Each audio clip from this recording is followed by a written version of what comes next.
Uh-huh. Now we know that we're on. Good evening, everyone, and I'd like to welcome you to lesson 2 of Decoding the Talmud. And again, I apologize that we had to push it off by one night. Next week, we will be back on regular schedule, and I will announce it again. So tonight, what we're going to talk about is the Mishnah.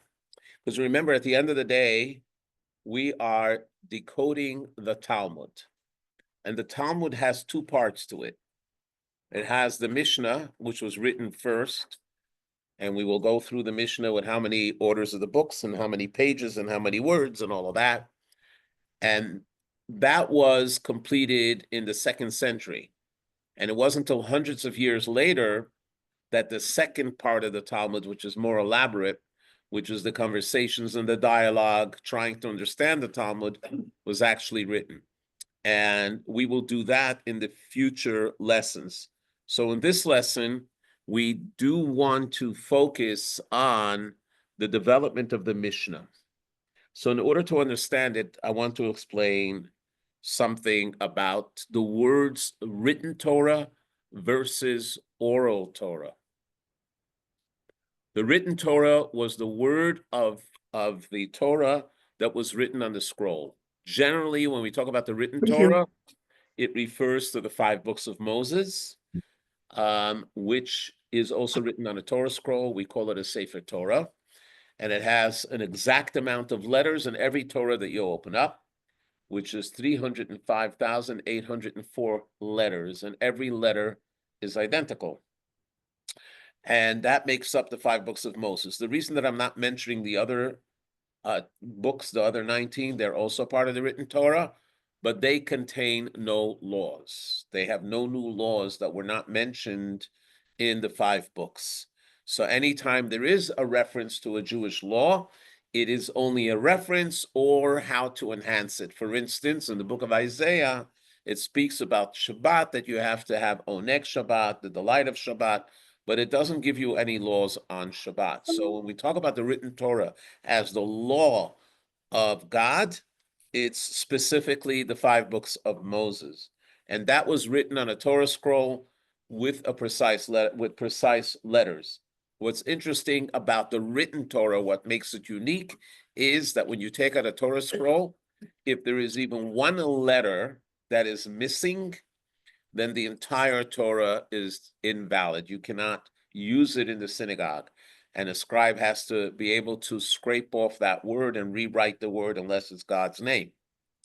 The oral Torah, on the other hand, the oral Torah was transmitted orally. It was never written down formally. Well, the reason I say it was never written down formally is because could be there were people that wrote down notes for themselves, but it was not written formally as a book.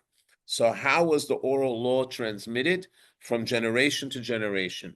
We actually find in one of the Mishnahs, the Ethics of Our Fathers, Pirkei Avot, that it gives us the transition of the Torah from generation to generation. And it says, Moshe received the Torah at Sinai, and he gave it over to Yehoshua, who gave it over to the elders, to the prophets, and then it goes from generation to generation. Now, I want to remind you that in the oral Torah, there are 3 columns. So we have on the top of the PowerPoint, we have the written Torah, which I just described what it is. Oral means literally that it was not written, it was given over orally. And in the oral Torah, we have 3 columns. Column number 1 is what's received, and that is what Moshe received as the narrative at Sinai, and he transmitted it orally, right? We gave a few examples last week when we spoke about Passover, right? So, for instance, the mitzvah of eating matzah, how much matzah do we need to eat? That it has to be the amount of an olive, that was received, right? That's an example for received. So that's one column. And a lot of us received. The 13 principles of how to study the Torah was also in that column of received. The second column is something which we call derived. Derived means something that you use the principles that Moshe gave, and you derive a law. Like, for instance, we talked about whether you're permitted to whether you can fulfill the obligation of matzah on Passover with rice matzah made out of rice flour. So even though the Torah doesn't mention it explicitly and it was not received, but we derive from a verse that just as it says, you're not permitted to eat chametz, which can only be the 5 grains, and then it says you shall eat matzah. So because it says in the same verse, you derive that whatever makes chametz can make matzah. So therefore you derive from that rice flour, since it cannot become chametz, you cannot use it for matzah to fulfill the obligation. That is an example of derived. There are many other examples. We gave another example last week of cooking on the holiday versus Shabbat when you're not allowed to cook, which is also derived from Pesach. So there are many examples of derived in the Torah. The difference between received and derived is major. Received is that if it was received, there's no argument, there's no discussion, there's no polemic. It's received, and then that's the way it is. However, derived doesn't mean that if someone comes and says, okay, I know this principle and therefore will derive the law, it has to be vetted. Vetted means by scholars who are equal in knowledge and great in number, who would vet and study and do comparative studies.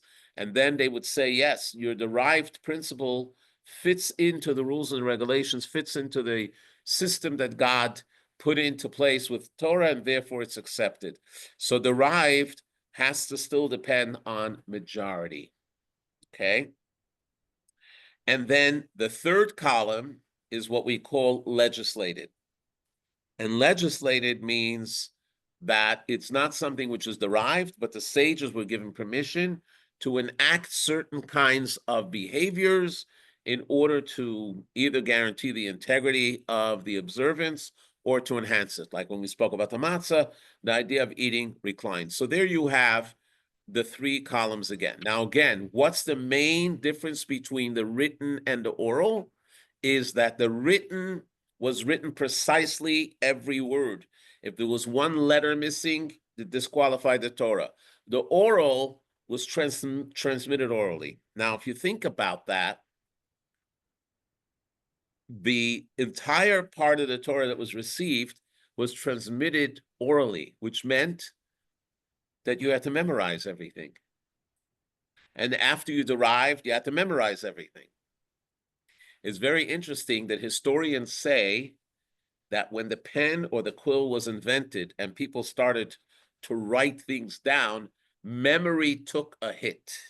Because until then, people would basically memorize everything. Now that you have the ability to write, then why need to memorize? But here is an interesting law. So I'm going to ask you to open your book. Does everybody have a book? You don't have a book? Do you have an extra book, Those are closed. He has open books without the wrapper. He has an extra one for you. Okay, so if you open up your book to page 37, give a look at text 1. This is taken from the Talmud, Tractate of Gittin, and it says the following. Words, it says material, but in Hebrew it's words. Words that were conveyed as a text may not be recited orally without a script. And material that was conveyed orally may not be recorded as text. So in other words, the tradition in Judaism was that in order to delineate between what was called the written Torah, what was called the oral Torah, you could not recite a verse of the Torah by heart. But if you wanted to recite a verse, you would have to look inside. Now, what about verses from the Torah that are part of the prayer that everybody knows by heart, like Shema Yisrael, Adonai Eloheinu, Adonai Echad? So there are exceptions to it. But I will say that there were many righteous people, including the Rebbe, that wouldn't even recite that verse without looking in the Siddur. And it's something which was incredible. The Rebbe had an encyclopedic mind. He had a photographic memory. Because when he spoke, he never spoke with notes, and he can speak the entire Talmud, quote page, and explain it and elaborate. And yet when he ever recited something from the verse in the Torah, he would always look in the book, based on what it says over here. Now, things that were oral, that's even more important. You are not allowed to put it into writing. Now, why was that? Let's talk about this a little bit. One reason that you couldn't put it into writing is that putting it into writing would sort of confuse the reader and not, he wouldn't be able to differentiate between what's the written Torah and what is the oral Torah. And since the oral Torah, it's not the words that is important, but the concept, where in the written Torah, the words are very, very important. So therefore, they didn't want to write it down in order to keep the distinction. Another thing, we have to remember that the written Torah is written as a code. You cannot actually understand any verse in the Torah without the narrative. If someone reads the Bible, and even if they're very familiar with Hebrew, and they read the words without the narrative of the oral law, they have no idea what the verse is actually saying. They may have a superficial, but they wouldn't really understand the depth of it. Not only that, you cannot issue a ruling just from the written Torah. You have to have the narrative. The narrative has the advantage that the narrative is something that is taught orally, and then it's up to the teacher to ensure that the idea is being conveyed correctly and being received correctly, because that's the job of a teacher. A good teacher not only shares information, but works with the student and is able to recognize if the student has actually absorbed it, repeats it to them correctly. So that is what we have learned as far as the oral Torah and the written Torah. So everything in the Tanakh is called a written Torah. Everything that's an oral Torah was exclusively memorized. So here's what you have. You had great sages and you had minor sages. The great sages knew all of the oral Torah by heart. The minor sages knew a lot of it, but they didn't necessarily know all of it, but they would memorize it all by heart. They would memorize all the words and all of the narrative and the derived laws and the legislated laws in their memory, and they would review it again and again and again and again and again. You'll ask, how is it possible?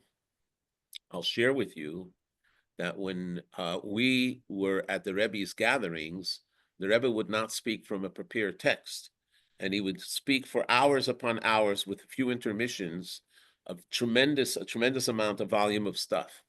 And then after that, we would get together and we had people that were gifted with exceptional ability to retain and to understand the words. And they would actually review it, and we would review it again and again and again and again. And only later was it put into writing. So this concept of studying the ideas orally and committing it to memory and then trying to connect with it and understanding was part of how the Torah was proliferated and how it was disseminated within Jewish knowledge. It was a lot of hard work. In fact, the Talmud says that the normal way of studying in those days was that every concept that was taught was repeated 100 times. 100 times. And that was the norm. When someone did 101 times, that was considered to be extraordinary. Because since the ordinary was 100 times, so the 101 was very, very difficult. Imagine if you do 100 push-ups every day, and then the coach tells you, do one more. That one more is worth all the 100 because you're not used to it. So the same thing is true in the way how they studied. So if we understand the concept of the oral Torah, it was a precise way of transmission. Now we're going to go around because we're going to talk about the Mishnah, because eventually it was committed to writing. So we discussed all of this. This is the Mishnah. The Mishnah comes from the word sheni, as we were going to soon see. And who wrote the Mishnah? The Mishnah were written by Tanaim. The Hebrew word for Mishnah, the etymological root for the word Mishnah, as we'll soon see, is shana, which means to learn again and again and review. In Hebrew, it's called Tana. They changed they flipped the SH to a T. So therefore, instead of calling them Shanaim, they called them Tanaim. So those were the people that wrote the Mishnah called Tanaim. When was it written? When was it completed? At the end of the 2nd century. So here we're going to come up with a few interesting things. If you give a look at page 37, again, you will see the key term Tana. That's where it says Tana is the singular, Tanaim is the plural. The literal meaning is repeater and teacher, and those are the sages that taught the Mishnah. Now, here's a very interesting thing. We haven't yet discussed what the Mishnah is, but if you look at the Mishnah, you will notice that the great sages pre-Hillel and were not even mentioned in the Mishnah, except one tractate that we mentioned before. What was the tractate that we mentioned before about the transmission of Torah? Pirkei Avot. Very good. Pirkei Avot is not one of the tractates that conveys halacha, but it does convey the transition from generation to generation. So over there, it goes all the way from Moses down to the later generations. But when you look in the Mishnah, in the Talmud, you almost never find the name of the sages that lived all the hundreds, or maybe 1,300 years before the Mishnah was formulated. Very little. When did it start? It started with Hillel. And after Hillel, that's when you have all the disputes. So why was that? So to understand that, I want to explain something to you.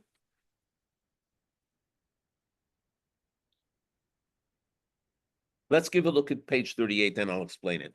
Text 2. This is taken from one of the Gaonim, known as Rav Shrira Gaon. After the Talmud was completed, so the sages were no longer called the Merayim, they were called Gaonim, like Rabbi Sadia Gaon, Rabbi Shrira Gaon. So he writes in text 2, page 38, the ancient Torah scholars did not publish the names of the authors of particular Torah teachings, with the exception of the names of the head of deputy of the Sanhedrin, because amongst them there was no controversy, that clarity of knowledge regarding all Torah concepts. What is he talking about?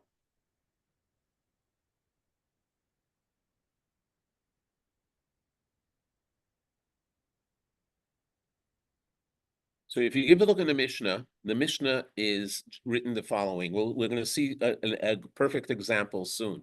The Mishnah is written without an author.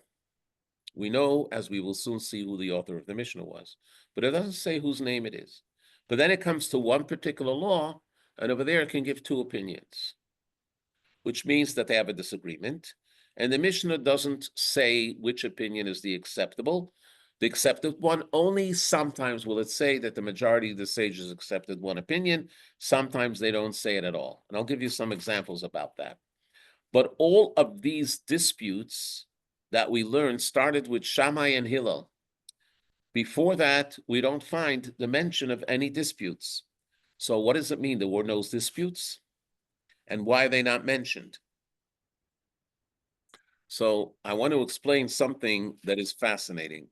And we just learned it in Maimonides, and we have a copy of it here as well. And that is the laws of Sanhedrin. Sanhedrin was the supreme rabbinic court in Israel, and it had 72 members.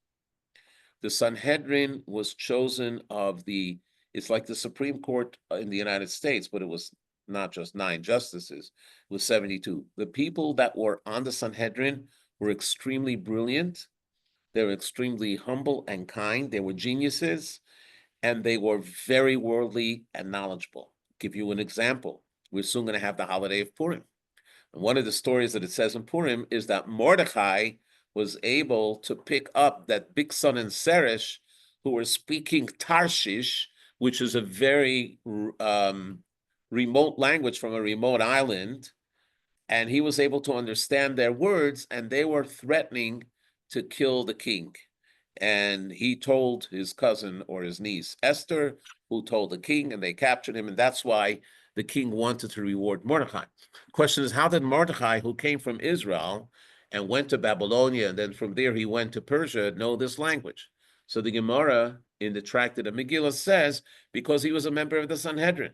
And one of the prerequisites of the members of the Sanhedrin is that they had to be fluent in 70 languages. So you're talking about people of great erudition, great knowledge, brilliance in the Torah. So the system was like this. Every city and every village had to have a court, a minimum of 3 people. In a court, in a city where they were going to do capital, they had to have a court, a minimum of 23 people. And what would happen is if there was an issue that they would have to find a ruling for, they would go to the court. If the court didn't know, they would go to the city and the court that's above them. If they didn't know, they will eventually go to the Sanhedrin. Once it came to the Sanhedrin would discuss it, and then they would say, this is the law. And once they issued the law, there was no more discussion. So therefore, there were really no disputes. Let's see how the Rambam writes it, page 39, text 3. As long as the Supreme Sanhedrin functioned, there was never prolonged differences of opinion amongst the Jewish people. Rather, any Jewish individual who developed a doubt regarding any law would simply inquire of the Jewish court of their city. If that local court was aware of the solution, it would inform that individual. If not, both the questioner and that court or its agents would ascend to Jerusalem and pose the dilemma to the greater court that held session on the Temple Mount. That was the Sanhedrin. That wasn't the Sanhedrin. That was the main court. If the court knew the answer, it would supply it. If not, the entire group would proceed together to the higher court that held session at the entrance of the temple courtyard. If they knew the solution, it would supply it. If not, they would all proceed to the chamber of hewn stone, in which the Supreme Sanhedrin held court, and pose the dilemma to the Sanhedrin. If the resolution of this matter that was unresolved at the previous courts was known to the Supreme Sanhedrin, they would provide the decision immediately. If the matter was unclear to the Supreme Sanhedrin, its members would deliberate on the spot, debating back and forth amongst themselves until they reached a uniform decision. If they were unable to reach a consensus decision, a vote would be held and a majority position would be adopted. The Sanhedrin would then inform the entire assemblage that had posed the dilemma. This is the halacha. So there was no need to write opinions. Everything was very, very clear. So this system functioned for 1,300 years. 1,300 years. So what happened around the time of Hillel and Shammai? And that was due to the Roman persecution. And we're going to show you a little video.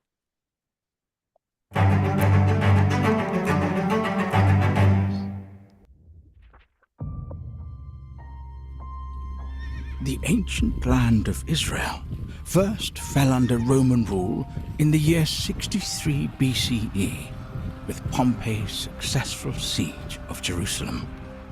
The next century and a half was a particularly traumatic period of Jewish history.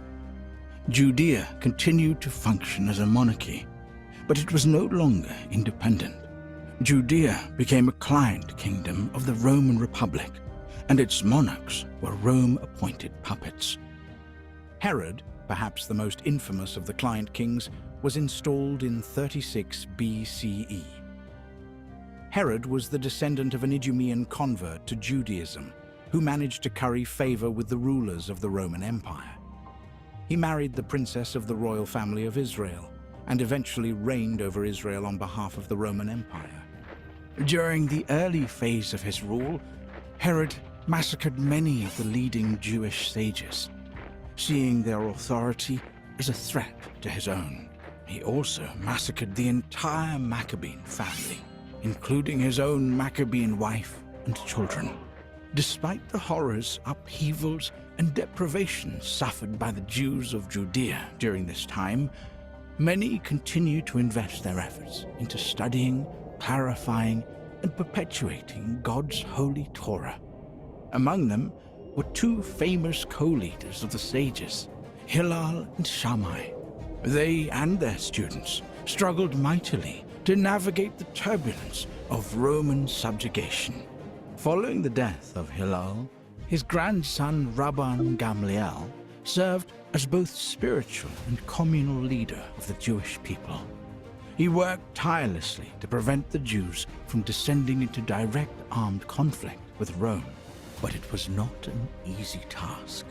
Roman excesses repeatedly drove the people to the brink, but on each occasion, disaster was avoided. Finally, during the reign of the Emperor Nero in approximately 68 CE, the dam broke. Assorted factions of Jewish fighters rebelled against their Roman oppressors, dragging the entire land of Israel into merciless war. By the war's end, the Jerusalem temple lay in ruins. Hundreds of thousands of Jews had met violent deaths, and hundreds of thousands more were carted off into slavery. But the Jews were resilient. The surviving population flung itself into the task of recovery, hampered, as before, by relentless Roman persecution. Despite devastations and defeats, the Jews lay down their swords only temporarily. Fresh tensions broke to the fore when a Jewish leader named Bar Kokhba emerged and led a second massive Judean uprising against Rome. Bar Kokhba achieved astonishing early successes that shook Rome badly. He was acclaimed by some of the greatest sages of that era to be the Jewish Messiah, but in time, Rome prevailed once more, and the Jewish army fell at Beitar. This time, the consequences for Judea were unbearably severe. Almost the entire population of southern Israel was destroyed, and the burned and brutalized land was left bereft of its people.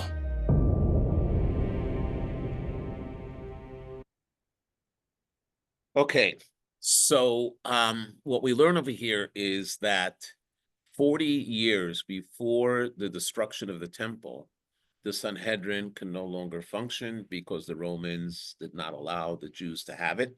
And at one point, Radian actually prohibited the study of the written Torah, so much so that you couldn't even take out the Torah scroll on Shabbat. And he had informants in all of the synagogues. And if an informant reported that this particular synagogue read from the Torah, they would all be arrested and killed, and then the synagogue would be burnt down. That's when the Jews started to do the Haftorah instead of the Torah reading, which then became a custom after the decree was nullified. Jews had to go into hiding. But there was a very big worry. So what was the consequence? The consequence was that you had different groups of Jewish people studying in different places, and you had the headquarters, but you didn't have the Sanhedrin. And the Sanhedrin couldn't resolve disputes. Now, Hillel and Shammai themselves didn't have that many disputes. It's usually the house of Hillel and the house of Shammai. The house of Hillel and the house of Shammai, those are their students. In fact, some places in the Talmud says that Hillel and Shammai were such close friends that most of their differences of opinion, they were able to figure out one way or another. But it became really pronounced when the students took over. And when the students took over, that's when you had all these kinds of arguments and you had all these kinds of disputes. And you didn't know how to rule, which way it's going to go. And there was a lot of confusion. Now, the rabbis knew that if the Torah, the oral Torah, will be forgotten, then Judaism will be lost. That's what we also found. I mentioned that last week, that when Yochanan ben Zakkai, who was able to smuggle himself out of Jerusalem to the Roman general, and the Roman general said, he said to the Roman general, give me one thing. And the Roman general said, I'll give it to you. What is it? And he said, I want you to preserve Yavne, the city of Yavne, and its sages. We talked about it last week, because through that we were able to save Judaism. Now, one of the great rabbis who actually saved Judaism in an incredible way was a student of Rabbi Yochanan ben Zakkai, and his name was Rabbi Akiva. And Rabbi Akiva had two things going against him. Number one, he was an ignoramus until he was 40. And secondly, he didn't come from great Jewish lineage. He actually was a convert to Judaism.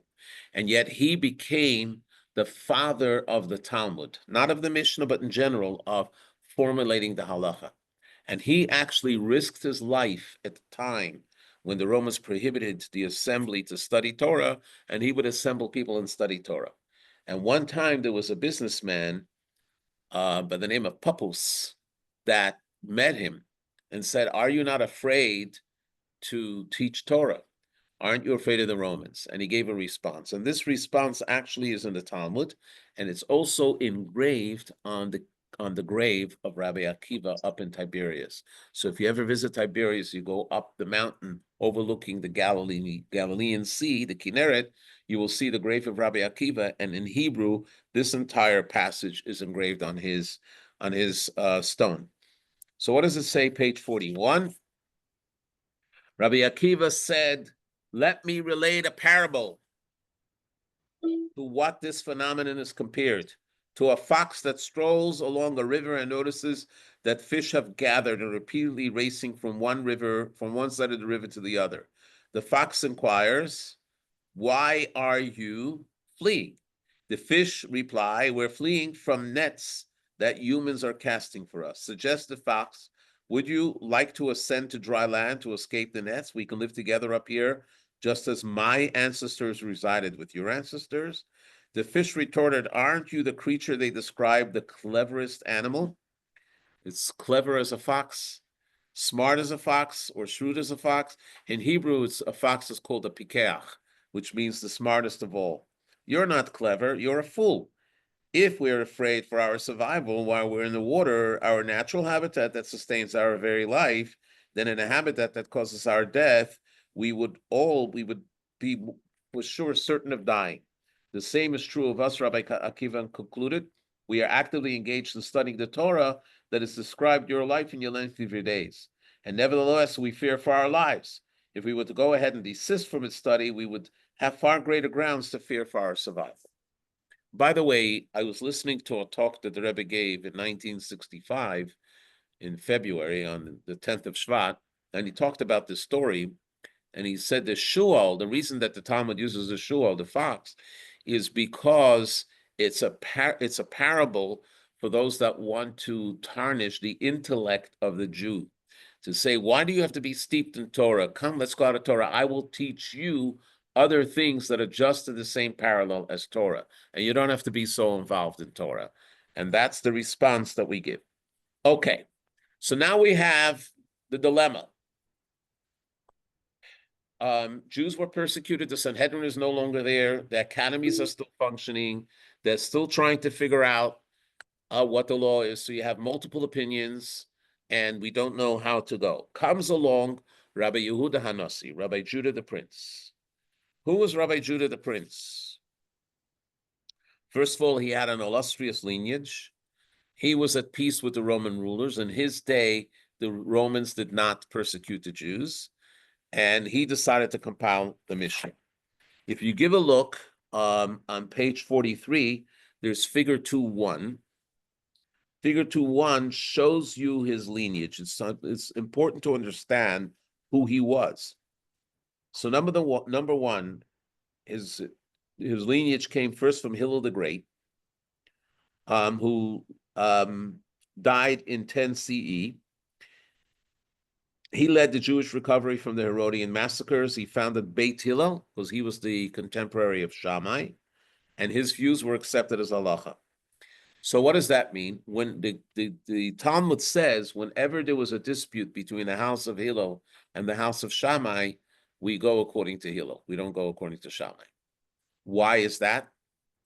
Not because Hillel was more lenient and Shammai was stricter. There are cases that are the opposite.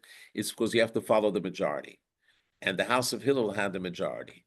Why did the house of Hillel, house of Shammai not say, let's add a few people? Shammai was a purist, and he was as honest as possible. And if somebody did not fit the bill, they could not be in his academy. So he wasn't looking at having a victory as much as being right, just as a little understanding. Hillel's son was Shimon. Very little is known about him. After that came Rabbi Gamliel the elder. He led the Jewish people through the era of Roman procurator and their governors. Then came Rabbi Shimon ben Gamliel. Rabbi Shimon ben Gamliel was very well known because he was in the time of Rabbi Akiva, and he was actually one of the 10 martyrs that were killed by the Romans. Then came his son Rabbi Gamliel. Remember, Rabbi Yochanan ben Zakkai saved Yavne, so he went to Yavne, and over there he rebuilt the academy. Rabbi Gamliel's son was again another one called Rabbi Shimon ben Gamliel. He was the second, and he led the recovery after Hadrian's persecution. Hadrian was the one that didn't let them read from the Torah, the synagogues. And then there was an era of peace. And the era of peace was Rabbi Judah the Prince, who was a son of Rabbi Shimon ben Gamliel. This Rabbi Yehuda Hanasi was an unbelievable person. Let's see how the Rambam describes him on page 44, text 5. Now, the Rambam didn't just throw praise. The Rambam was very precise with his words as well. The Rambam writes the following about Rabbi Yehuda Hanasi. He was unique in his generation, singular in his era, filled with all the pleasant and desirable character traits, good character traits, to the extent that he earned a great merit whereby all the people of his own generation refer to him reverently, Rabbeinu HaKadosh, our holy teacher. And his name was Yehuda. So whenever you see the words Rabbeinu HaKadosh referring in the times of the Talmud, it's Rabbi Yehuda Hanasi. And in fact, they'll go further. He was entirely complete in wisdom and virtue. In fact, our sages state, we have not seen such a combination of Torah and greatness in a single individual from the days of Moshe Rabbeinu, Moses, until Rebbe. So the common name for Rabbi Yehuda Hanasi was Rebbe. They didn't have to say anything else. You said Rebbe, like in our generation, you say the Rebbe, everybody knows who the Rebbe is. In the time of Talmud, and after that, when you said Rebbe, it was Rabbi Judah the Prince. He was perfect in piety and humility, and he distanced himself from material pleasures. He was eloquent in speech, and his knowledge of the holy tongue, the biblical Hebrew, was so far beyond all other people that sages would learn the meaning of unfamiliar words in scripture from the terms used in casual conversation by Rabbi Yehuda's personal servants and attendants. That tells you how great he was. So there was peace between him, and he would meet with the Roman emperor, and they would share a table. Now, Rabbi Yehuda Hanasi was incredibly wealthy as well, incredibly wealthy. And he used his wealth to feed all the poor and all the people in Israel. He made sure that everybody was taken care of. But for himself, he satisfied with very, very little. The Gemara describes his wealth in incredible terms, and the Roman emperor used to enjoy his company. So what did he decide? First of all, there were two things that he decided. If you give a look at the board, because we don't need to look in the book right now, the first thing he wanted to do was create halachic consensus. Even though he didn't have the Sanhedrin was no longer there to say this is the final decision. He gathered all the rabbis. They studied all the disputes and all the laws, and they, by majority vote, they decided which way it should go, and thus it became a halachic consensus. That was number one. And that he was able to transmit orally, but he didn't satisfy himself with that. The second thing was he wanted to create a text for universal use. Now remember, that decision did not come easy to him. We will soon see what the Rambam writes about it. The decision did not come easy to him. So let's give a look on page 45, the reasons for composing the Mishnah. Figure point 2.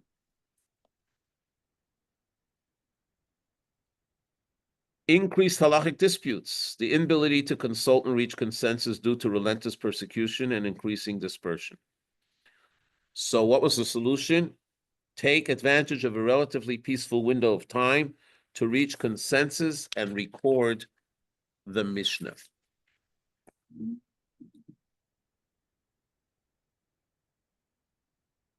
Second, the greater risk of inaccuracies. Students with increasingly limited bandwidth for studying and memorizing halacha reduce communication between the center of studies. If you have a uniform halachic compendium for all Torah institutions for accuracy, let me explain what that is.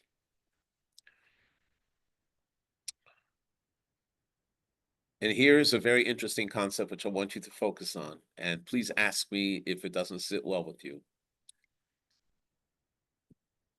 When we talk about the Sanhedrin as the brilliant sages and the sages that were in their time, We're talking about people that had deep, deep insight, and they would spend an inordinate amount of time studying the material and then coming to a conclusion. The disputes that arose in a greater number was when the students were not at that level. In Judaism, it's called Yeridat Hadorah, the descent of the generation. The generations after the Sanhedrin, besides the Roman persecution, did not have the discipline to be able to immerse themselves at that level of Torah study, to be able to come with that conclusion. Their attention span was less than the attention span that was before. So therefore, the light was diminished. What happens when the light is diminished? Then they go according to their characteristic. What is their characteristic? We will see there's a reading from the Baal Shem Tov, and Rabbi Shneir Zalman brings it in Tanya as well, and says, why was it that Hillel always was more lenient and Shammai was more strict? Shammai wasn't a grouch, was because the source of the soul of Hillel originated in the faculty of chesed, which is kindness. Kindness is giving. Giving means to be lenient. Giving means to be forgiving as well. Whereas the characteristic of Shammai came from the faculty of gvura, which is strength. Strength in the Kabbalah means judgment. What does judgment mean? It has to be precisely like this. One of the things that you find when the potential convert came into the house of Shammai and said, teach me the entire Torah while I stand on one foot, what did Shammai use to expel them from the house? So the Talmud says he used a measuring stick. Why does the Talmud have to say that it was a measuring stick?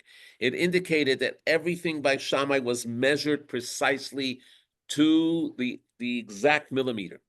And therefore, if your character met, then you can do it. If it didn't, he was a Puritan, and everything had to be that way. So therefore, he said the law the way he saw it. So what happens is that he didn't just rely on their intelligence, they relied on their instinct, which came from the soul. So therefore, you had many more disputes. So what had to happen? There had to be a way of transmitting this, that it should be uniform for everybody. And finally, the reason that they wrote it down is, you see item number 3, because they were afraid that it's going to be forgotten. Why were they afraid that it's going to be forgotten? So turn to page 46, also from the writings of the Rambam. The Rambam writes, why did Rabbeinu HaKadosh make such a radical move instead of perpetuating the status quo? So it answers, he saw that serious Torah students were consistently dwindling in number, that fresh calamities were constantly striking the Jewish people, and that the oppressive Roman Empire was spreading throughout the world and becoming even more powerful, and that the Jewish people were forced to wander far apart and to disperse to the furthest end of civilization. Before I read the next number, the Rambam was very careful when he wrote, because he didn't want his words to be censored. The Roman Empire converted to Christianity. And what did Christianity do? They took the Bible and they gave their own narrative to it. And they wrote the second, what's called the New Testament. Yes? I do have a question on that, is regarding the oral tradition. Yeah. So my understanding is that Christianity did not inherit that. They created their own oral tradition, but they disputed the oral tradition that was given to Moses. That's why even today, there are many Christian leaders that mock the Talmud. Not all, there were a lot that accepted the Talmud. But because of that, it was necessary to have it written down so that the students and the generations that come later will have an accurate recording of what the narrative is in Jewish tradition. And therefore, he composed a single compendium that would be available to everyone so that the laws could be studied quickly and not forgotten. Now, even though there was peace in his time, but he had some sort of prophetic foresight of what's going to be in the future. And it was exactly true. Because once Rome converted, everything changed. Now, the Mishnah has many, many generations. We're soon going to go into some of the stats of the Mishnah. But before we go there, I want you to look at page 47. This is the Tanoim. Remember, before Hillel and Shammai, there were also Tanoim, but it was in the time of the Sanhedrin. So, in the time of the Sanhedrin, there were no disputes. Everything was settled by the Sanhedrin. After the Sanhedrin, you had Hillel and Shammai. Then after that, you had the students of Hillel and Shammai. Who were they? Rabbi Yochanan ben Zakkai, Rabbi Gamliel HaZaken, Rabbi Shimon ben Gamliel, Rabbi Yishmael Kohen Gadol. They were the era of the Roman, after the era of the Roman wicked people, because a lot of them were actually killed as the 10 martyrs that I mentioned. Then you had the generation of Yavne, and then you had the generation of the Bar Kokhba revolt, which that included Rabbi Akiva, Rabbi Tarfon, Rabbi Yishmael. And then you had Rabbi Akiva's students. One of them is very well known, Rabbi Shimon Bar Yochai, also Rabbi Meir and Rabbi Yehuda, and Rabbi Yossi. And then you have the generation of Rabbi Yehuda Hanassi. When Rabbi Yehuda Hanassi did Rabbeinu HaKadosh, that ended the era of the Mishnah. After that, there was no more Tana. It was him, Elazar ben Shimon, and Rabbi Natan. After that, there was no more Mishnah. Now, these Tanoim wrote other books as well, like the Sifra and the Sifri, and we had another JLI just talking about that, but that's not pertinent to our discussion here. So these are the Tanoim. Now we have the Mishnah. Now, the Mishnah is written in a very meticulous way, and it's organized in 6 volumes, and it's called Shisha Sidrei Mishnah, the 6 orders of the Mishnah. They encompass a broad range of Jewish laws, of everything that's there. So let's give a look. The word Mishnah comes from the word Shana. So most people think Shana means year, but Shana also means that he studied. Shanu Chachamim B'Lshona Mishnah. The Chachamim learned in the verse of the Mishnah. So that's Shana. That's why it's called Mishnah. In Aramaic, it's called Tana. And basically, it means reviewed. Mishnah also comes from Sheni, which is secondary.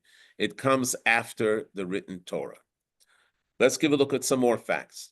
The Mishnah was written by Tanoim when at the end of the 2nd century. What is it? A record of the oral Torah. Before we go to the exercise, just to tell you a few more facts. If you give a look on page 49. So how many orders of the Mishnah are there? 6. And Pesach night, some people sing, who knows one, Echad Miyadeya, right? One is Hashem, and who knows 2, the 2 tablets, and who knows 3, and who knows 4, right? So who knows 3 is the 3 patriarchs. Who knows 4 is the 4 matriarchs. Who knows 5 is the 5 books of Moses. Who knows 6? The 6 orders of the Mishnah. So this is where it goes with the 6 orders of the Mishnah. How many tractates are there? Each tractate speaks about a different subject and has many chapters. There are 63. How many chapters are there in the Mishnah? 525. How many Mishnahs are there? Approximately 4,200. How many words? Approximately 200,000. I want to say another thing. The Mishnah wasn't available to everybody because in those days they didn't have printing shops. It was all written by hand and scrolls. So again, people had to memorize the Mishnah. Now, please turn to page 50 because this is very important. And then we're going to do an exercise. So Rabbi Shneur Zalman of Liadi writes that the 6 orders is like the menorah in the Beit HaMikdash. Now, the menorah design that you have here is according to Maimonides, that shows that the branches were not half round, but they were diagonal. That's why in Chabad you find it. But in the original drawings of the Rambam, this is what it looks like. So you have the center pillar of the menorah, which that has a candle on it. And this is not the Hanukkah menorah. This is the menorah that was kindled every night in the Holy Temple. So the central one, that is the written Torah, and everything else emanates from it. So here you have the 6 orders, and I want to familiarize you with it so that we will understand what it is. The first one is Zra'im. Zra'im is seeds, but it means agricultural law, and it has 11 tractates. Actually, Zra'im doesn't start with agriculture.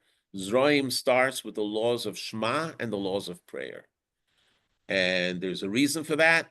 The Rebbe says, just like before you study, you always have to recite a blessing to God, thanking God for giving us the Torah. So that is the blessing of the prayer. All the laws, a lot of the laws of prayer and the laws of Shema, when you read the Shema at night, when you read Shema in the morning, is from the first tractate called Brachot, but it's the beginning. The rest of Zroim talks about all the agricultural laws. Didn't understand that explanation of why it starts with. Because the introduction is the blessing to God and recognizing God in the Torah. And the first, which is bracha, speaks about accepting the yoke of Hashem, the Shema Yisrael. Give me a second. I want to close the door so we don't hear it. Vacuum cleaner.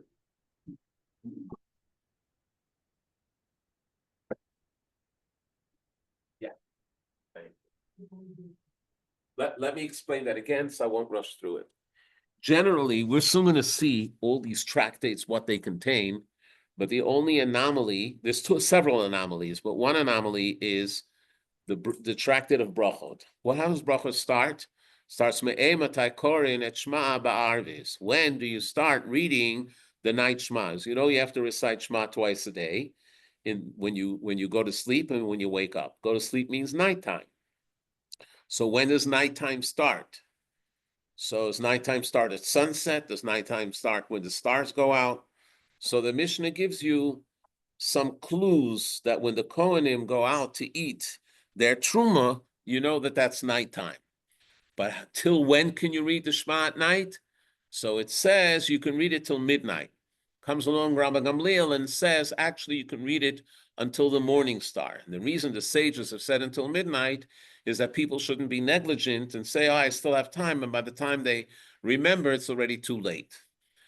Okay, so that's the first mission. The second mission is, when do you start reading the Shema in the morning? And especially, when sunrise is late, and especially in the time when it's daylight savings time, sometimes sunrise can be very late, you can't read the Shema yet. And that's why, for instance, at our minyan, we wait until you can put on talis and tefillin. All that is from the Mishnah.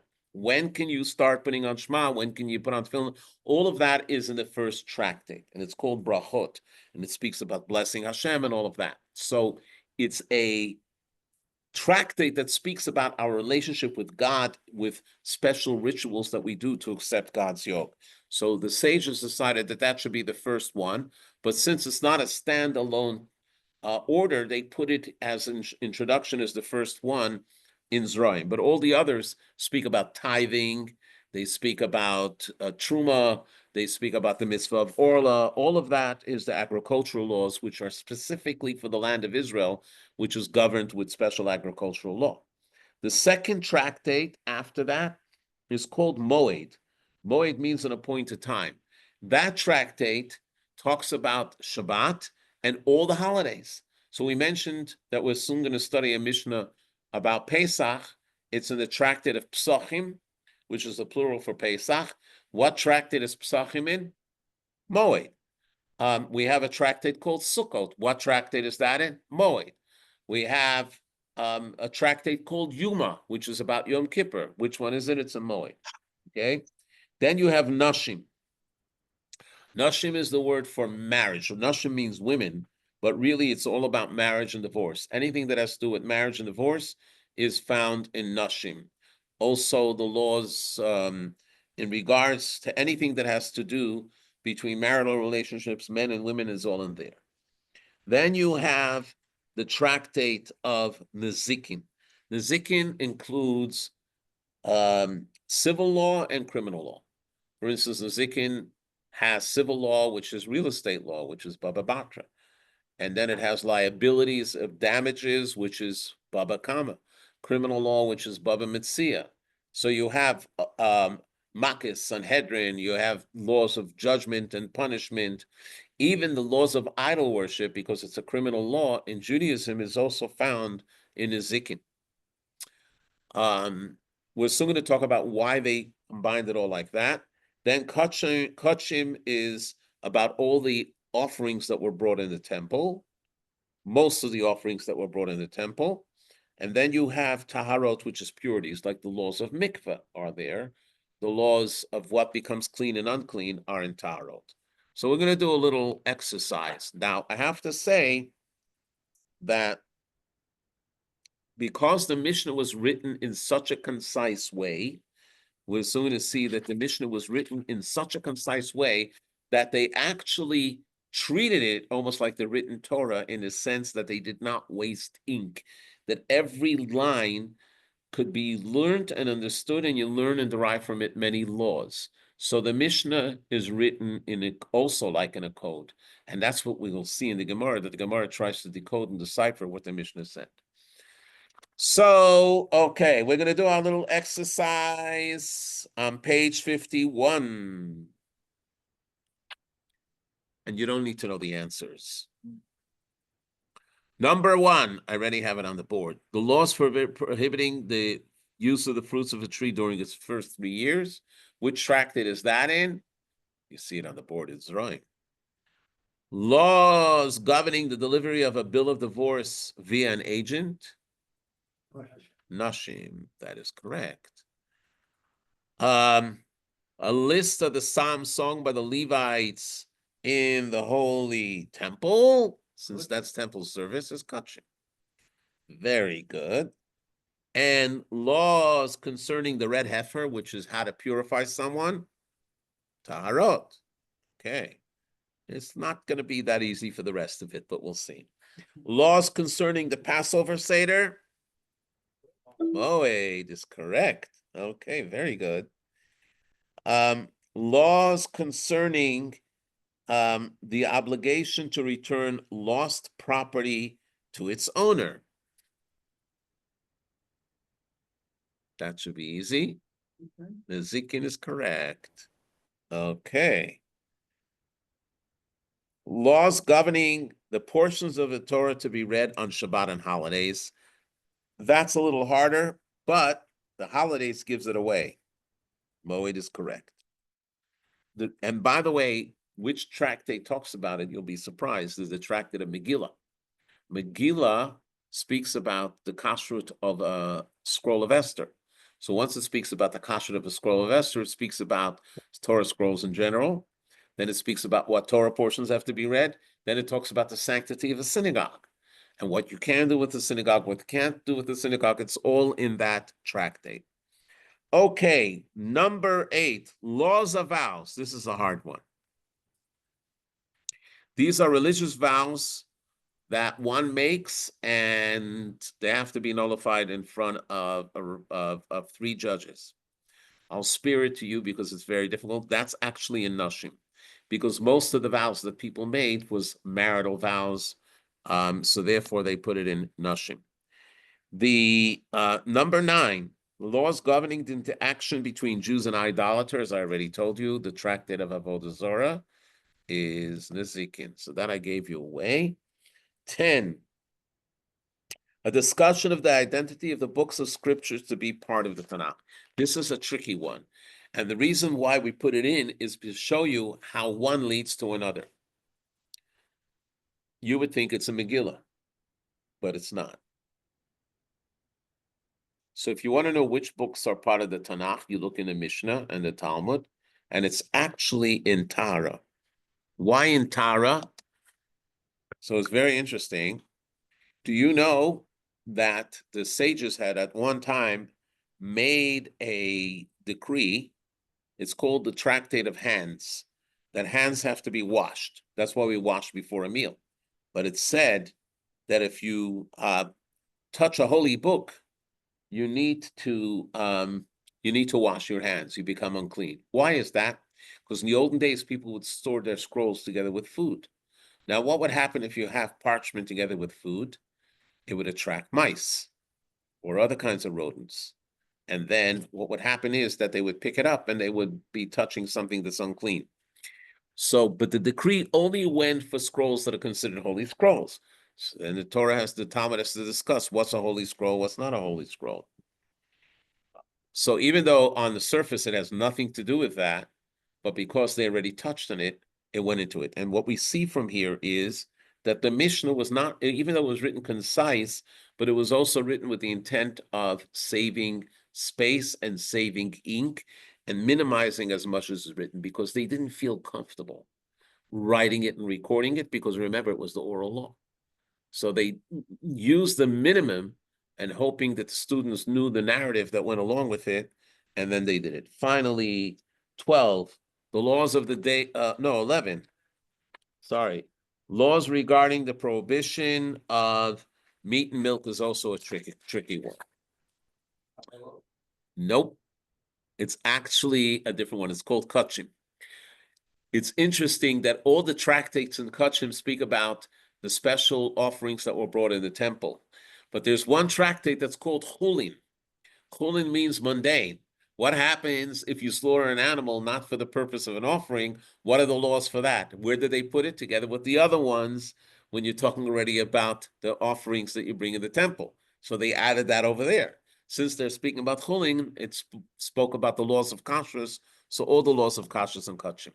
This is the trick part to understand how it goes. And finally, the 12th one is the laws of the daily prayers, and that you should know because we talked about the Shema before, and that is in which tractate?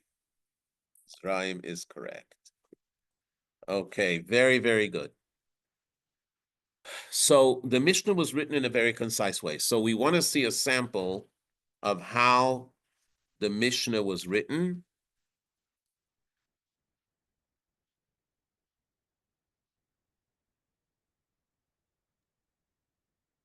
So let's give a look on page 53. Let me just give you a little introduction about the Tractate of Psachim. The Tractate of Psachim has 10 chapters. The first few chapters talks about the search for chametz, the elimination of chametz, and so on and so forth. The other tractates talk about, and the first tractate also talk to when you're allowed to eat chametz, when you're not allowed to eat chametz, and all of that, what constitutes chametz. The other chapters talk about the ritual of the Paschal Lamb. The last and the 10th speaks about the night of Pesach, and it introduces the Seder to us. And this is the first Mishnah of the tractate that introduces the Seder. Let's see what it says. We must refrain from eating on the eve of Passover, it's page 53, from close to the time for reciting the Mincha prayer until after darkness has fallen. It doesn't say why. It doesn't say what you have to eat. Just as you're not allowed to eat from the time of Mincha, it doesn't say specifically why. Then it says, even the most destitute person in the Jewish nation should not eat unless he's reclining. Now we're talking about not in the day, but when you're eating by the Seder. What? To eat matzah. Doesn't say even eating matzah. The next one is he should not be provided with less than 4 cups of wine, even if it's being supplied by the public food bank. It's an interesting way of writing law. Okay. By the way, I want to say that Maimonides went and wrote also the Mishnah many, many years later, and it's called the Mishnah Torah. And over there, he's very precise. And he says, on the night of Passover, we are required to have a Seder. And by the Seder, the biblical mitzvahs to eat matzah, the rabbinical mitzvahs to eat morer, and then about the 4 cups, and he goes in very detail. But that's not the way the Mishnah. The Rambam wrote it in 14 books. The Mishnah wrote it in 6 and kept it very concise.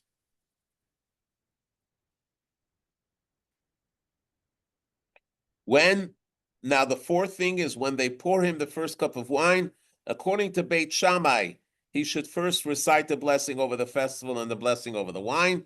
According to Beit Hillel, he should first recite the blessing over the wine and then the blessing over the festival. So if you ever were confused about a code, this is a perfect example. And that is how the Mishnah is written everywhere. So what are we learning from here?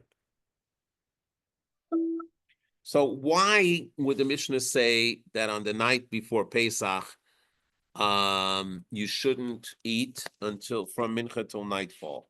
What do we learn? We learn several laws. The reason for it is obviously and it's very interesting, as we're soon going to see, it doesn't mention the evening before Shabbat or the evening before other holidays, even though there are some opinions that say that. But the Mishnah takes the opinion of Rabbi Yossi and says it as an accepted opinion, because he said the other foods that you're eating during the rest of the year is not a mitzvah. It's not a mitzvah to eat challah. It's not a mitzvah to eat fish. It's a mitzvah to eat and enjoy Shabbat. Matzah is a mitzvah of the Torah, and in order for a person to have an appetite for matzah and enjoy it, they should come to the Seder hungry. They shouldn't come to the Seder satiated, and then the matzah is not enjoyed. So that's the number one. So that's number one that we learned from it. Number two, it says you shouldn't eat until nightfall, until darkness has fallen, which is nightfall. What does it mean? It means that the Seder on the night of Pesach cannot start before nightfall. And it's a discussion we have every year, and I get shut down for that. Why is that? Because the Torah says clearly that this is the matzah that you will eat balayla hazeh, during this night. So any of the things that we do at the Passover Seder, including the Kiddush, must be at nightfall. And it's a hard thing because it's after daylight savings time these days, which makes it even later. And then this year it's going to be Saturday night. So you're not going to be able to start the Seder before 8:30 at night. And being that it's Shabbat, probably a little later. And then the second night, you can't start the Seder before 8:35, 8:40. And it's a hardship on people, right? But that's the law. The law is that if you do the Seder earlier, you haven't fulfilled the obligation of eating the matzah and drinking the wine and all the other stuff. So therefore, the Mishnah is very clear that it says until darkness. The other thing that we have learned here is, remember, we talked about the fact that the sages have instituted and legislated the concept of reclining. So it says reclining is not only for the rich, reclining is not only for the well-to-do or the aristocrats, the reclining is for everyone, because everyone celebrates their freedom. Even someone who is destitute and is humble, they also have to recline. And so that's another thing that we learn. Another thing that we learn over here is that we have an obligation of drinking 4 cups of wine on the night of the Seder. And that the 4 cups of wine cannot be skipped, even if the person can't afford it. The community has to provide from the communal funds either wine or money for them to buy wine to be able to enjoy the Seder, right? A little story about that with Rabbi Chaim Brisker, Rabbi Chaim Soloveitchik from the famous Soloveitchik family, that one night, it was the night before Pesach, while he was searching for chametz, there was a knock on the door, and the daughter answered and said, "My father is too busy." And the man says, "I have a very urgent question. I must speak to the rabbi now." And he comes into the rabbi, and the rabbi says, "What is it?" And he says, "I have a halachic question. Can I fulfill the obligation of the 4 cups of wine on 4 cups of milk?" The rabbi said, "I've never had that question. Give me a minute. Let me go into my study." He goes into his study and he opens up his drawer and he takes out an envelope full of cash and he gives it to the man. And he says, "Go buy wine and meat and everything else that you need. And after Passover, I'll answer you the question." What did he infer from that? Which a computer, by the way, can't figure this out. What did he infer? Number one, that the person was so poor that he couldn't afford wine. And number two, if he was going to drink milk, means that he didn't have brisket or meat or chicken for the Seder. He had nothing to eat. So therefore, he answered it with money. But this is, where does he get it from? Because it says in the Mishnah that they're all obligated to do it. Now, all the 3 things, there's no dispute. Now, actually, we know that there is a dispute because we've seen it in other places that Rabbi Yossi says that it's not only for the eve of Pesach, it's for other times, but the Mishnah doesn't present it as if it's a dispute. Why? Because the sages voted on it, and they voted on it, and they voted, and they decided that that opinion is not the right. That Rabbi Yossi's opinion is correct, and the others, Rabbi Yossi is the one that said that it's only for Pesach. Rabbi Yehuda and the others is not what they accept. So whenever Rebbe would record a halacha without a name to it, it meant that this was universal. It was in unison, or a major majority voted for it. However, if there was something which it wasn't a major majority that voted on it, and it still remained as a dispute, then he would mention it as an argument. And here's the example. When they pour the first cup of wine, according to Beit Shammai, he should first recite over the blessing over the festival. We're soon going to see an example of that. According to Beit Hillel, he should first recite the blessing over the wine. Now, I'm not going to test you because I know that everybody knows that Hillel is correct, because when we have the Seder, what's the first blessing? Baruch atah Hashem, Elokeinu melech haolam borei pri hagafen, and then we go into the Kiddush. Shammai wanted it just the opposite. Why does the Mishnah mention both opinions? Both opinions have merit. Is to say that it wasn't exactly resolved until later times. What do we see over here? We see that the Mishnah is in a concise style. Okay?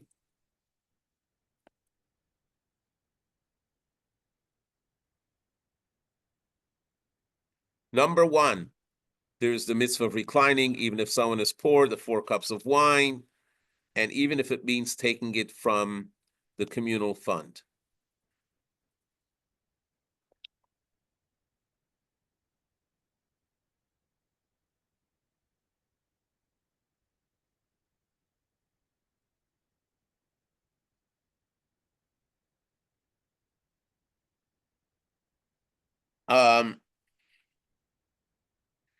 The opening line tells us that we should not eat a lot of food during the afternoon of Pesach. So that's the picture of the X or whatever it is, the prohibition against eating, so that we can eat the matzah. That round thing on the right is the matzah.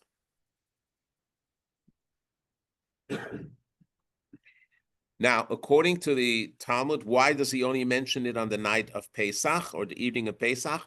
Because it doesn't apply to any other time except Pesach. So other holidays, you see the candles, you can't eat. So what does it mean? It means that every word is precise and every word teaches us something. So when it says the night of Pesach, it's to the exclusion of all the other nights. So if the poor people have to drink 4 cups of wine, it means everybody has to drink 4 cups of wine. If the poor people have to sit and recline, they also have to do. So in using these precise words, they're already teaching us the law in general, because they don't use any extra words. And this is very common in the Mishnah.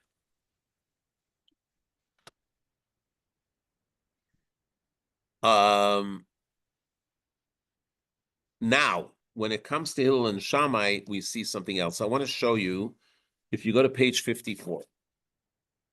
If you go to page 54, you have a picture of Haggadah. I don't know if they have it here too. No. If you look at the Haggadah, I know it's small print, but if you look at the left side or the right side, either one, so you see that there's some Aramaic words which we say as an introduction. Then the Kiddush starts. We say Savrim Aran, Bara Priya Gafen, and then we do the Kiddush, right? And then we do the Shechianu. So here there's a dispute. There's a dispute between Hillel and Shammai. But notice the wording. It says when they pour him the first cup. What does it mean when they pour him the first cup? So according to many opinions, it says that you shouldn't pour your own wine on the night of Pesach, but someone else should pour for you. Why? Because that's a sign of independence, that you have a servant. So even though you don't actually have a servant, one pours for the other. Not everybody does it, but that's what the custom has been, and that's why Hillel and Shammai say when the wine is poured for them. The Mishnah itself does not, give a look at page 55, when we look at the sample of the Mishnah analysis.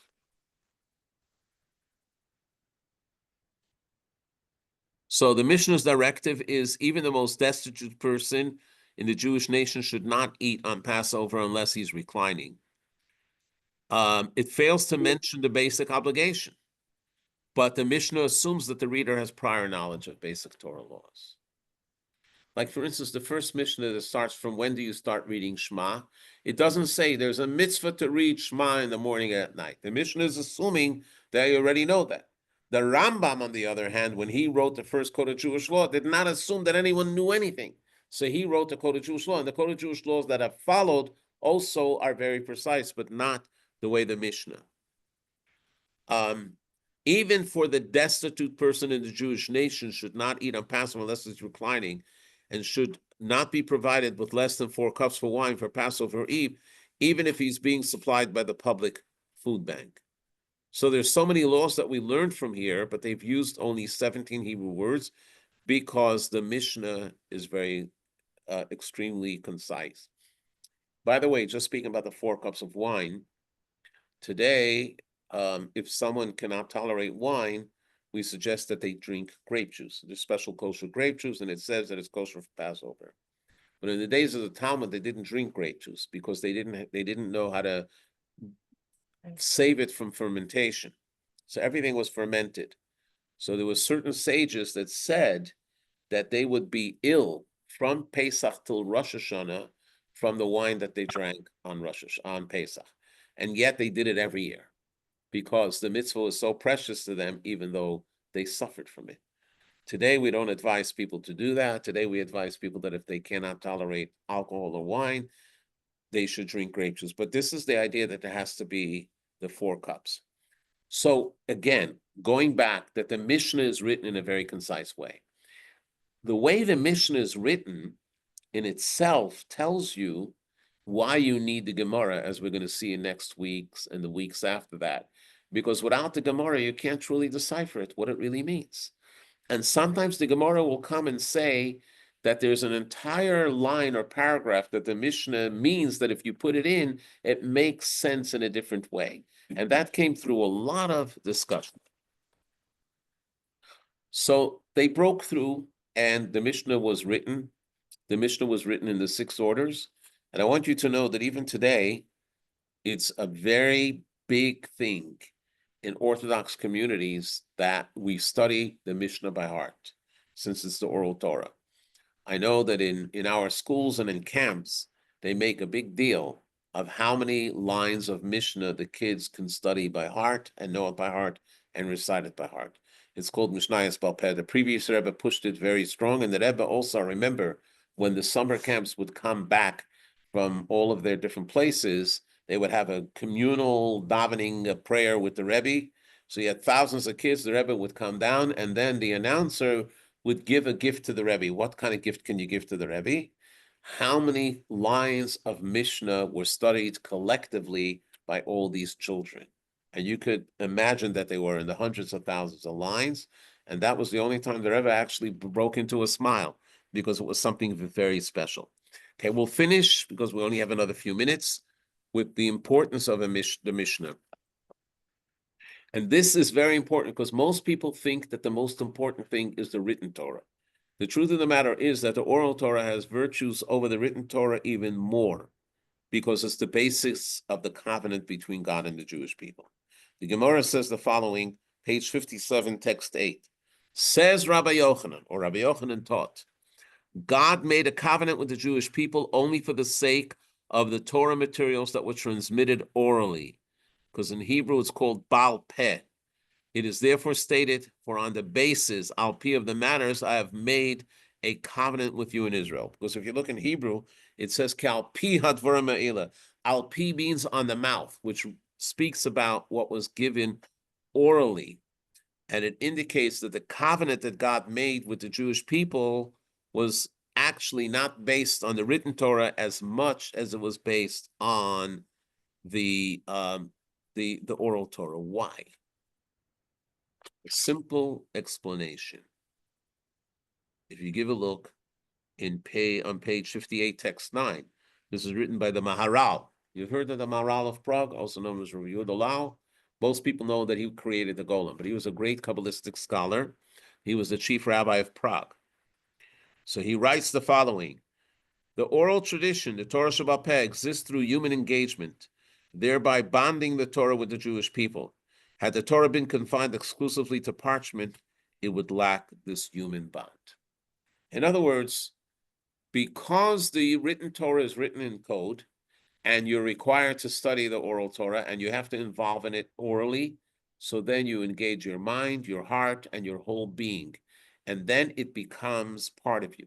So instead of the Torah being just regulated to a book on a shelf, it actually becomes alive through the people. That was the ultimate. In fact, it's explained in Hasidus that it was by divine design that there should be this descent of the generations, so that there should be more and more involvement of the human mind in the study of Torah and the human initiative, to the point that we feel as if we are inventing things in the Torah, but it's really based on the principles of the Torah, because then it's our participation and our partnership. Otherwise, it would just be a dictatorship. It would be the law was written, this is the way it has to be, and that's it. But by using our minds and our initiative and our discussion, it really becomes part of us and it creates a bond. Finally,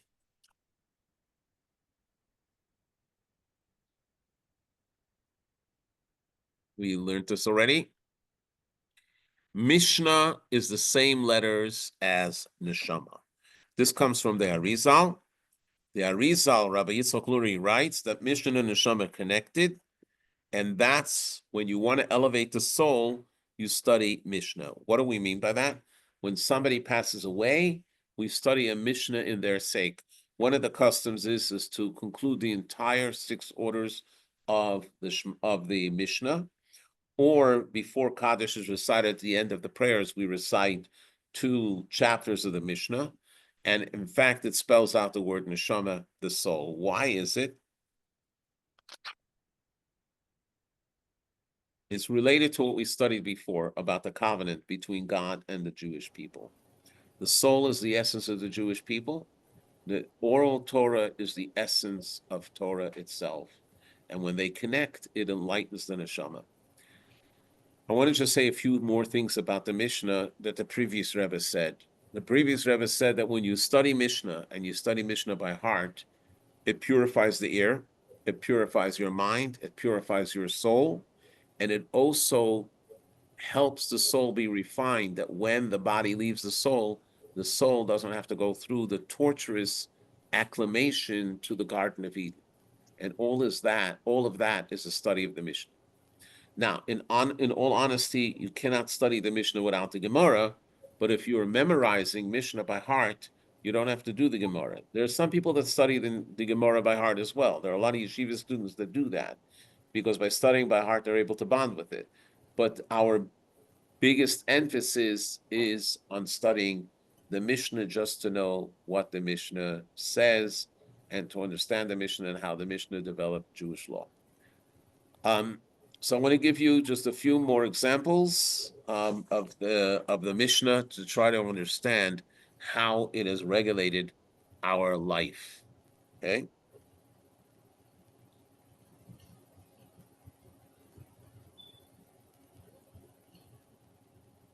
The Purim holiday is coming up soon. And how does the Masechta, the tractate of Megillah, start? It starts with the word Megillah. Megillah means the scroll. And it says the scroll can be read on the 11th of Adar, the 12th of Adar, the 13th of Adar, and the 14th of Adar, and the 15th of Adar. Now that raises a big question, because we all know that the Megillah in our days is either read on the 14th, which is Purim, or if you're in Jerusalem, it's read on the 15th. So what does it mean on the 11th or 12th and 13th? So that's where you have to have the Gemara. The Mishnah doesn't explain it. The Gemara says that if it was a market, the small villages in the olden days had no people that were able to read the Megillah. And farmers who lived in rural areas were disconnected, but they would come to the city twice a week for the market. It was a Monday and Thursday. So it could sometimes be on the day before Purim, or sometimes it could be as far back as the 11th of the month. And then the Megillah was read for them because they would be back home on Purim. So it's an interesting thing. Now, today, we don't practice that because nobody is in a place where you can't read the Megillah. You can always have the Megillah read. And if not, Chabad will send somebody to you to read the Megillah. But it's just an interesting way of how the Mishnah just introduces what it is. Another example, it says, whoever reads the Megillah backwards does not fulfill their obligation. So if you read chapter 10 first and chapter 9 second, and so on and so forth, because you want to know, some people like to read the end of the book before the beginning of the book. That doesn't work with the Megillah. The Baal Shem Tov actually says that it has also a deeper meaning, that whoever reads the Megillah as if it's an old story and has no relevance to us today does not fulfill the obligation.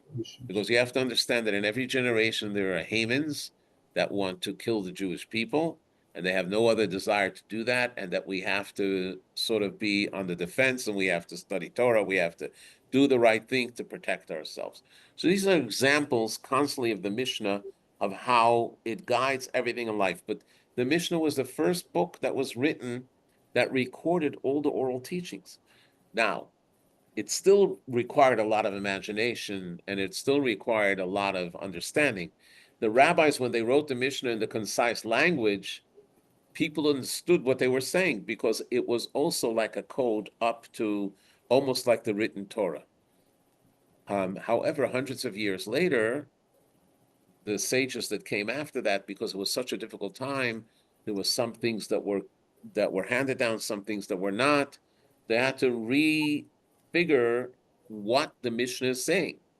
Now, again, there was the one story in the Talmud that there was a question of like this year, the Eve of Pesach falls on Shabbat. And the question was, when do you bring the Paschal lamb? Since it's not to be eaten until nighttime, and you're not allowed to prepare for Shabbat, for after Shabbat, so maybe it should be brought at nighttime. But the Paschal lamb every year is brought in the afternoon. So what do we do? And nobody knew. And it was interesting, these were the sages in Israel.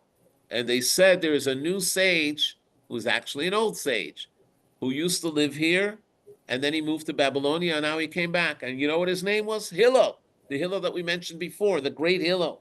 So they called Hillel, and Hillel came back, and he said, I received, remember this is a received, from my teacher, Shmai Naftalian, that when the eve of Pesach falls on Shabbat, even though you don't eat it until nighttime, but you should slaughter it during Shabbat. And there's a hint to it because it says in the Torah that it should be done b'moado, in its time. And in its time indicates that it can be done on Shabbat. They knew that verse too, but they didn't have the tradition that he had. And because he had the tradition, so therefore, that's when he was promoted, by the way, because he was obscure until then. But once he gave them that information, they realized that he had encyclopedic knowledge and he had received from Shmaya Naftali. So I want to say one more story about him. This Hillel, it says in the Gemara that he and Rebbe contributed something. Rebbe gave all the wealthy people no excuse to skip Torah because he was very wealthy and he was steeped in Torah. And Hillel gave no excuse for the poor to skip Torah. So what was the story? When Hillel came up from Babylonia, he had no money. And he wanted to go into the study hall. And in Jerusalem, they had a deal that you had to pay the watchman in order to go in and hear the teachings of Shmaya Naftali. So he would go and chop trees in the forest and sell it as firewood, because Jerusalem is cold in the winter. And with a few cupkis, or the few coins that he earned, he would go back into the study hall and pay the watchman. One time, he couldn't sell anything, or he couldn't chop anything. He came to the study hall, and the watchman said, "Nope, you can't go in." But he was so eager to hear the teachings that he climbed up on the roof, and there was a sky window there, and the sky window, had a little crack between the window and the seal, so he pressed his ear against it, so he was able to hear the teachings. Problem was that there was a big snow that night. In the morning, when people came early to the synagogue, they look up at the sky window and they see the form of a human being there. So they quickly ran up and they found Hillel was frozen stiff, but he was still alive.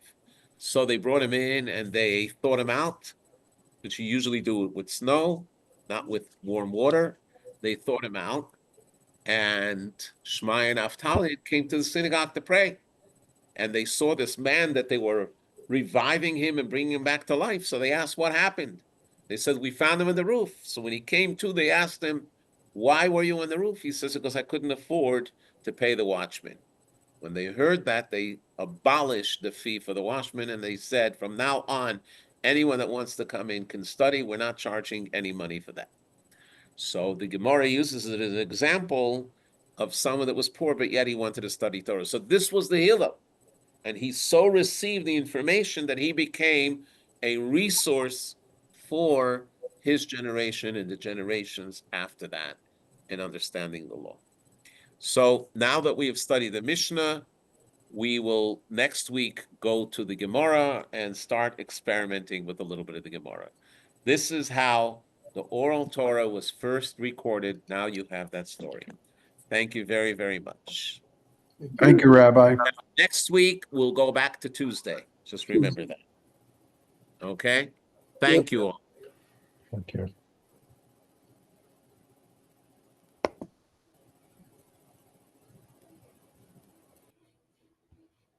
Thank you. Thank you, Rabbi.